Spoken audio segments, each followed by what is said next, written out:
नमस्कार दोस्तों, stock cruise के एक और वीडियो में मैं आपका स्वागत करता हूं। दोस्तों, आप इंडिया के किसी भी शहर में रहते हो, किसी भी शहर में, छोटा बड़ा कस्बा जहां भी रहते हो, ये जब रोड पे निकलेंगे तो इसका होल्डिंग आपको मिल ही जाएगा, बजाज फिनसर्व और बजाज फिनांस। ठीक है, बजाज फिनसर्व और बजाज फिनांस। बजाज फिनांस की पेरेंटिंग कंपनी है बजाज फिनसर्व, और दोनों ही मार्केट में मार्केट में लिस्टेड है, और दोनों के दोनों ही एनएससी की कंपनियां हैं। दोनों की दोनों अपने फील्ड की सबसे बड़ी लार्ज कैप की कंपनियां हैं। ठीक है, और इसकी सर्विस इंडिया के शायद आप भी इंजॉय करते होंगे, इसका क्रेडिट कार्ड वगैरह या इसका लोन वगैरह किसी ना किसी तरीके से, चाहे कोई भी इंस्ट्रूमेंट या घर की जरूरत की सामान चीज खरीदने के लिए आप इसका यूज करते होंगे, मुझे ऐसा उम्मीद है, क्योंकि इसके जितने कस्टमर बेस हैं। अब मैं आपको लेकर चलता हूं, इसका क्वार्टरली रिजल्ट आया हुआ है दोस्तों, और क्वार्टरली रिजल्ट आप देखेंगे ये दिसंबर 2022 के क्वार्टर का कंपेयर टू सितंबर 2022 और कंपेयर टू दिसंबर 2021। आप हर पैरामीटर पे देखेंगे, अगर क्वार्टर टू क्वार्टर रिजल्ट देखेंगे तो ये ऑपरेटिंग प्रॉफिट इस क्वार्टर में आया 7,883 करोड़, जो कि प्रीवियस क्वार्टर में था 7,387 करोड़, और साल भर पहले था 5,804 करोड़। ठीक है दोस्तों, यानी कि ईयर टू ईयर भी इसके प्राइस में जंप है, और क्वार्टर टू क्वार्टर में भी इसके प्रॉफिट में जंप है। अब हम नेट प्रॉफिट की बात आते हैं। दिसंबर 2022 में इसका 3,300 करोड़ का था, जबकि सितंबर 2022 में 2997 करोड़ का था, और दिसंबर 2021 में साल भर पहले 2,349 करोड़ का था। ये कंसिस्टेंसी इसकी कंसिस्टेंसी इस कंपनी को अपने फील्ड का लीडर बनाती है, और यही वजह है कि बजाज फिनसर्व और बजाज फिनांस में आप एफएफआई का देखेंगे या म्यूचुअल फंड वगैरह का इन्वेस्टमेंट देखेंगे तो सबसे ज्यादा रहता है, सबसे ज्यादा ट्रस्टवर्दी कंपनी मानी जाती है दोस्तों। ठीक है, अब मैं आपको इसके थोड़ा सा फंडामेंटल पर लेके आया हूं। ये देखिए, बजाज फिनसर्व की 3 फरवरी की क्लोजिंग प्राइस है 1295 रुपया का। मार्केट कैपिटलाइजेशन तो देखिए 2,06,230 करोड़ की कंपनी है। कितनी बड़ी कंपनी है ये। 52 वीक हाई देखेंगे तो 1846 का, और 52 वीक लो देखेंगे तो 1073 का, यानी अपने लो से थोड़ा सा ही ऊपर ट्रेड कर रहा है, 200 रुपया के आसपास। डिविडेंड यील्ड थोड़ा सा इनका कम है, 0.3% की है।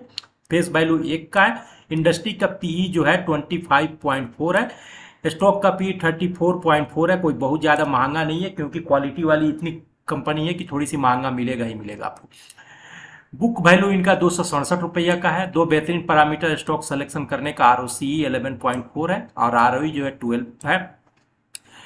डेप्ट टू इक्विटी 4.22% करोड़ का है, कोई बहुत ज्यादा नहीं है market compare to market capitalization. Earning per share जो है इनका 37 रुपया 60 पैसा का है। 5 ईयर्स का प्रॉफिट ग्रोथ 15% का है, और सेल्स ग्रोथ जो है 22.8% है। प्रमोटर होल्डिंग इसमें 60.8 है दोस्तों। मैं अब आपको लेकर चलता हूं बजाज फिनसर्व के ऑफिशियल वेबसाइट पे, कि देखिए किस तरह की लोन आपको प्रोवाइड करते हैं। जब आप इनके ऑफिशियल वेबसाइट पर जाएंगे तो आप देखेंगे कि हर एक तरह की, हर एक चीज की, इवन कि आप अगर इलेक्ट्रिसिटी का बिल पेमेंट करना चाहते हैं, मोबाइल का बिल अगर पेमेंट करना चाहते हैं, फास्ट ट्रैक का भी करना चाहते हैं, तो यह आपको उस तरह का कर देते हैं। पर्सनल लोन भी देते हैं आपको, बिजनेस लोन ले देते हैं। अगर मेडिकल फी, अगर खुदा भगवान ना करे, खुदा ना करे कि अगर आपको कोई बीमारी अगर हो जाता है, किसी डॉक्टर वगैरह के पास जाते हैं, इलाज के लिए पैसे नहीं है, तो ये डॉक्टर वगैरह से रिलेटेड जो भी लोन वगैरह होता है वो भी प्रोवाइड करते हैं आपको। ये कार्ड इशू करते हैं, ठीक है, ईएमआई वगैरह बेस पे कार्ड वगैरह का। और इनका फिक्स डिपॉजिट पे सबसे ज्यादा इंटरेस्ट देने का इनका है। आप यहाँ पर देख सकते हैं कि पर्सनल लोन 35 लाख तक देते हैं, इंस्टेंट लोन 10 लाख तक देते हैं। फिक्स डिपॉजिट अगर आप करते हैं इनका, तो 8.10% का ये फिक्स डिपॉजिट भी देते हैं, जो कि नॉर्मल बैंकों से काफी ज्यादा है इनका। ठीक है, इसके अलावा ये इंश्योरेंस भी प्रोवाइड करते हैं, और बजाज एलायंस और बजाज जनरल इंश्योरेंस की पेरेंट कंपनी है, जो अभी मार्केट में लिस्ट नहीं हुई, वो भी आगे चल के लिस्ट होंगी। जब आप इस तरह का प्रोडक्ट कहीं भी लेने जाते हैं, किसी भी मॉल में घुसते हैं, तो आप देखिएगा बजाज फिनांस और बजाज फिनसर्व के लोग बैठे हुए रहेंगे, और वहां पर ये आपको प्रोवाइड करेंगे। इंश्योरेंस सेक्टर में भी है, जो car insurance, bike insurance, mobile protection या किसी भी तरह के इंश्योरेंस वगैरह को प्रोवाइड करता है। मैं चाहूंगा कि आप इनके ऑफिशियल वेबसाइट को आप विजिट करें, ताकि आप इनके बिजनेस मॉड्यूल को समझे दोस्तों। देखिए, अभी इसमें निसंदेह मार्केट तो अभी खराब हो चुका है, यही शॉपिंग टाइम है जी। ठीक है, सब मैं आपको बोलता हूं, मैं अपनी बात पर कायम रहूंगा और आपको बार बार याद भी दिलाते रहूंगा, ये मार्च तक ये शॉपिंग टाइम है। ठीक है, मार्च तक का ये शॉपिंग टाइम है। मार्च के बाद मार्केट ऐसा बुल बनेगा कि हम पकड़ना भी चाहेंगे तो नहीं पकड़ पाएंगे। ठीक है दोस्तों, देखिए प्राइस को बजाज फिनांस का मैं चार्ट लगा के रखा हूं, डे फ्रेम का चार्ट है। प्राइस को ट्रैक करने के लिए हमने लॉन्ग डिस्टेंस की मूविंग एवरेजेस लगा के रखा हुआ है। ये ग्रीन वाला जो है ये 200 डेज का है, येलो वाला जो लाइन है दोस्तों ये 150 का है, और रेड वाला जो है 100 डेज का है। और प्राइस का स्ट्रेंथ चेक करने के लिए हमने आरएसआई लगा के रखा हुआ है। जब आप आरएसआई देखेंगे तो निसंदेह ओवरसोल्ड टेरिटरी में आरएसआई यहां पर पहुंच गया है। ये देख लीजिए, एट प्रेजेंट भी आरएसआई सिर्फ 30 के आसपास में है। आरएसआई 30 से नीचे होना ओवरसोल्ड में है। कोई भी स्टॉक हमेशा ओवरसोल्ड नहीं रह सकता है, ना कोई भी स्टॉक हमेशा ओवरबॉट भी रखा सकता है। जब भी ये 30 के नीचे आया, देखिए इसके अंदर 7 बाउंस बैक आया ही आया है। जब भी ये ओवरसोल्ड हुआ है इसके अंदर बाउंस बैक आया है दोस्तों। कोई भी स्टॉक चाहे कैसा भी, चाहे छोटा हो या बड़ा हो, ना हमेशा ओवरसोल्ड रह सकता है और ना हमेशा ही ओवरबॉट रह सकता है। मार्केट का यही नेचर है। इसने अपना लो जो बनाया था उस लो से वापस काफी तेज इसने बाउंस बैक करके गया है। और एट प्रेजेंट जब देखेंगे तो तीनों मूविंग डिस्टेंसों का मर्जर हो गया है यहाँ पर। और रिसेंट जो इसने लो बनाया था, रिसेंट मैं थोड़ा सा चार्ट को थोड़ा सा बड़ा करूँ आपको ताकि आपको क्लियर दिखे। देखिए रिसेंट जो लो बनाया था वो ये इसका रिसेंट लो है, ठीक है, जो 1250 के आसपास में है।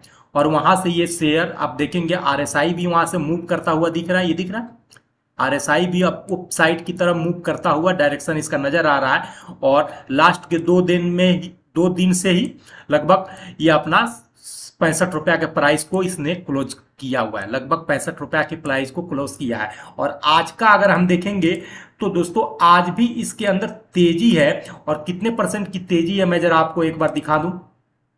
ये देखेंगे हम बजाज फिनसर्व का, तो ये देखिए आज भी इसके अंदर 2.23% की तेजी है। जबकि बाकी स्टॉक का देखेंगे आज फ्राइडे के दिन मार्केट में तो लगभग 80% स्टॉक जो है रेड में है, 80% स्टॉक में रेड में है।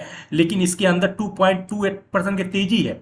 आज ये 1300 के ऊपर भी प्राइस आपको ट्रेड कर रहा है। ये दिखाता है कि बजाज फिनसर्व में अब जो है रिवर्सल का पूरा संकेत मिल रहा है। अब इसी आप इसमें एंट्री ले सकते हैं। और जब भी एंट्री ले तो 10 साल का टाइम के लिए ले, अगर इन्वेस्टमेंट करने के लिए। अगर इन्वेस्टमेंट का बैंकिंग एंड फिनांस सेक्टर से कोई स्ट्रॉन्ग कंपनी सेलेक्ट करना चाह रहे हैं जो आपके पैसे को डुबाने का रिस्क जीरो हो, जिसके अंदर और लॉन्ग टर्म में अच्छा खासा कंपाउंडिंग करके दे आपको, तो बजाज फिनांस और बजाज फिनसर्व निसंदेह ये 2 कंपनियों में से किसी भी एक कंपनी को आप सेलेक्ट कर लीजिए। चाहे बजाज फिनांस का कर लीजिए या बजाज फिनसर्व, दोनों ही यही कंपनियां हैं जो आपके पैसे को भी बचाएगी और आपके पैसे को बेहतरीन कंपाउंडिंग करके भी देगी आने वाले वक्त में। दोस्तों आप ये बेहतरीन एक प्राइस जोन मिल रहा है। जब इस प्राइस पे आप अगर डर के अगर नहीं खरीदेंगे तो मैं आपको यकीन दिलाता हूं कि जब 1500 से ऊपर भी निकल जाएगा, 1600 से ऊपर भी निकल जाएगा, तब आपको डर लगेगा कि अरे यार ये 1300 से चल के साला 1650 पर चला गया, मतलब 350 चल गया, अब इसमें खरीदारी नुकसानदेह होगा और आप चाहेंगे भी तो नहीं खरीद पाएंगे। यही मार्केट का साइकोलॉजी है कि जहां पर खरीदना रहता है वहां पर रिटेलर को डराती है, और जहां पर नहीं खरीदना रहता, जहां पर बने रहना रहता है, वहां पर बेच के भाग जाते हैं रिटेलर। यही प्राइस जोन है। अगर आपने स्टॉक पहले से खरीद के रखा हुआ है तो ये एवरेज करने का बेहतरीन प्राइस मिल रहा है आपको, एवरेज करने का और न्यू एंट्री लेने का। जो लोग नए मार्केट में आना चाहते हैं, क्योंकि अभी शॉपिंग टाइम चल रहा है, जो दोस्त मेरे नए एंट्री करना चाहते हैं वो यही प्राइस जोन मिल रहा है, बेहतरीन प्राइस जोन है और आप इस पर एंट्री कर सकते हैं। 6 महीना इसको वक्त दीजिए, 6 महीना साल भर का वक्त दीजिए, देखिए आपके पैसे को कहां से कहां करता हुआ दिखेगा ये। अगर बजाज फिनांस और बजाज फिनसर्व जैसी कंपनियों पे आप ट्रस्ट नहीं कर सकते हैं तो माइक्रो कैप स्मॉल कैप कंपनियों पे ट्रस्ट करके कुछ फायदा नहीं है दोस्तों। ठीक है, हो सकता है कि 10 माइक्रो कैप कंपनी खरीद ले तो उसमें से 2-4 आपका चले, लेकिन वो कब, क्योंकि अपर सर्किट ही इतना ज्यादा लगता है और लोअर सर्किट इतने ज्यादा लगता है कि बेचने जब जाएंगे तो बिकेगा ही नहीं। जैसे अभी अडानी ग्रुप की कंपनियों में हो रहा है, जो लोग ट्रैप हो गए हैं, बेच भी नहीं पा रहे हैं क्योंकि कोई बायर तो है ही नहीं उनकी कंपनियों में, डूब गया सारा पैसा। इसलिए ऐसी कंपनियों को सेलेक्ट कीजिए जो आपके पैसे को बचा के रखे और आने वाले वक्त में आपको बेहतरीन कंपाउंडिंग करता हुआ देखिए। दोस्तों ये वीडियो को प्लीज मेरे चैनल को लाइक कीजिए, सब्सक्राइब कीजिए, अपने दोस्तों के साथ शेयर कीजिए और इन्वेस्ट करने से पहले आप अपना भी रिसर्च खुद कर ले। दोस्तों धन्यवाद, थैंक यू।